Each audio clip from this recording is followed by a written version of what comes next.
Hello, and welcome to the Intel Brief. Today is Tuesday, 21 January. I'm your host, Daniel, and let's get into the brief.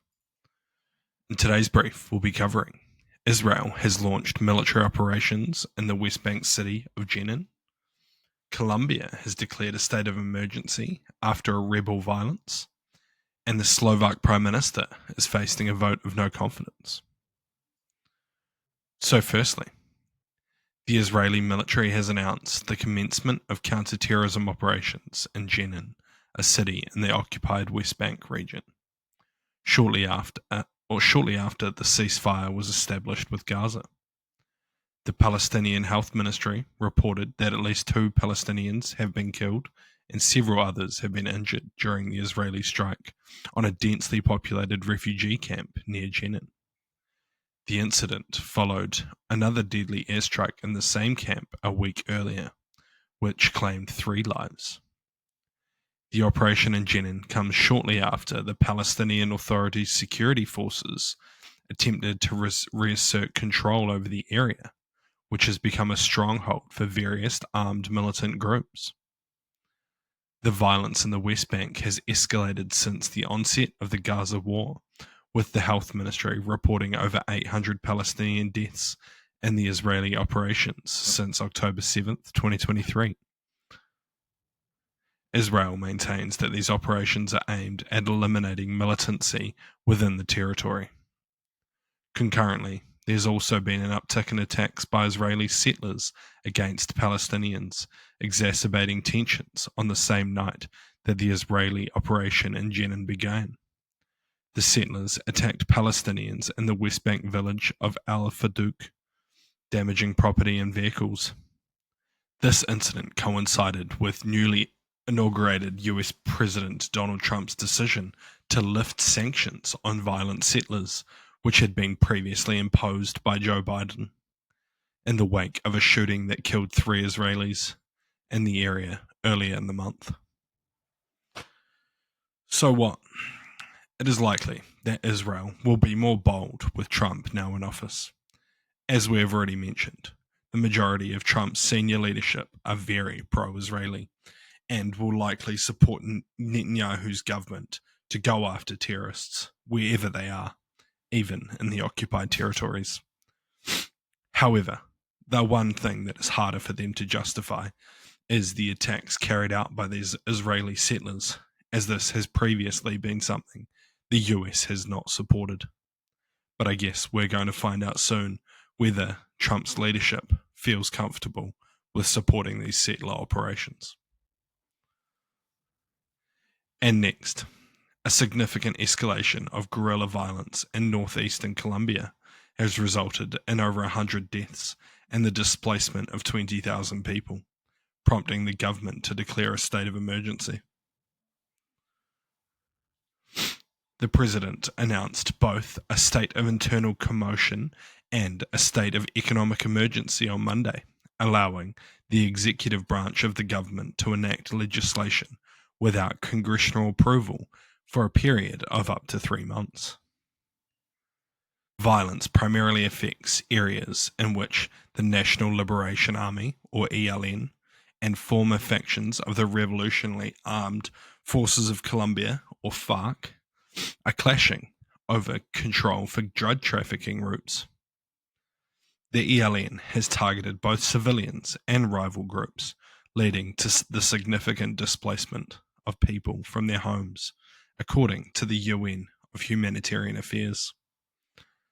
This recent wave of violence marks a critical junction for the government, who campaigned on a total peace policy aimed at de-escalating and negotiating with terrorist groups.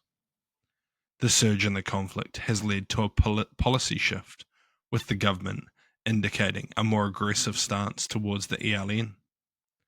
On social media, the president declared the ELN has chosen the path of war, and that's what they will get, signaling a readiness to deploy military forces in response. This approach contrasts his earlier peace-orientated initiatives, particularly as one of the FARC factions are engaged in peace talks while others persist in arms resistance. The ongoing struggle is part of Colombia's long-standing conflict, which has been exacerbated by the drug trade, leading to over 450,000 deaths and the displacement of millions over the past 6 decades. So what? It seems highly unlikely that the government will be able to end this violence through peace talks alone, and will likely need to deploy troops at least to protect civilians. Additionally, it is also possible that this could lead to a breakdown in peace in other locations.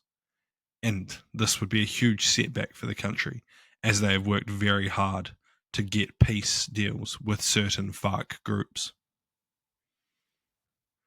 And lastly, the Slovak opposition leader initiated a no-confidence vote against the current Prime Minister Robert Fico's leftist nationalist government, alleging that Fico is setting the stage for Slovakia's exit from the European Union.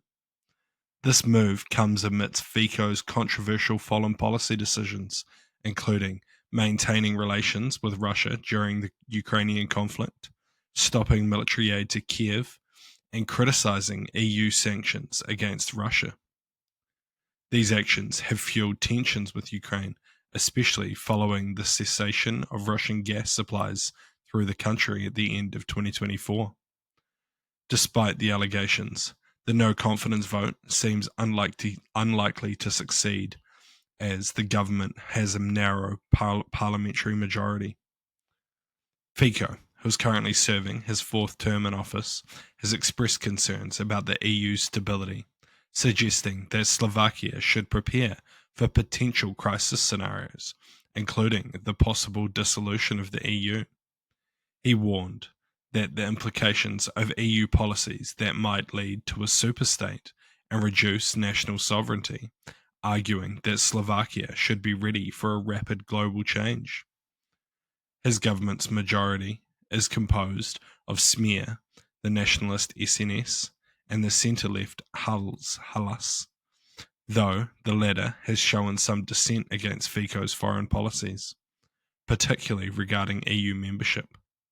Fico's diplomatic engagements, including a private trip to Moscow to meet with Putin and visits to China, Brazil, and Turkey, have underlined his strategy to broaden Slovakia's international ties, contrasting with his criticisms of the EU and NATO directives.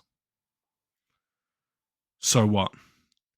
This is an interesting test for Fico's leadership, and while it seems likely that he will survive, it shows the clear growing opposition to his anti-EU views. Though it is unlikely he'll change his policies in a dramatic way, he'll likely tone down the anti-EU and NATO sentiment to avoid another vote of no confidence, which he might lose in the end. Thank you for tuning into the Intel Brief, your daily update on global geopolitics, brought to you by HM Intelligence. You can support the show by sharing it with your friends and leaving us a review. And if you're curious to learn more about intelligence, why not sign up to one of our courses? You can find more information in the description below. Thank you for listening. I've been your host, Daniel, and I'll see you next time.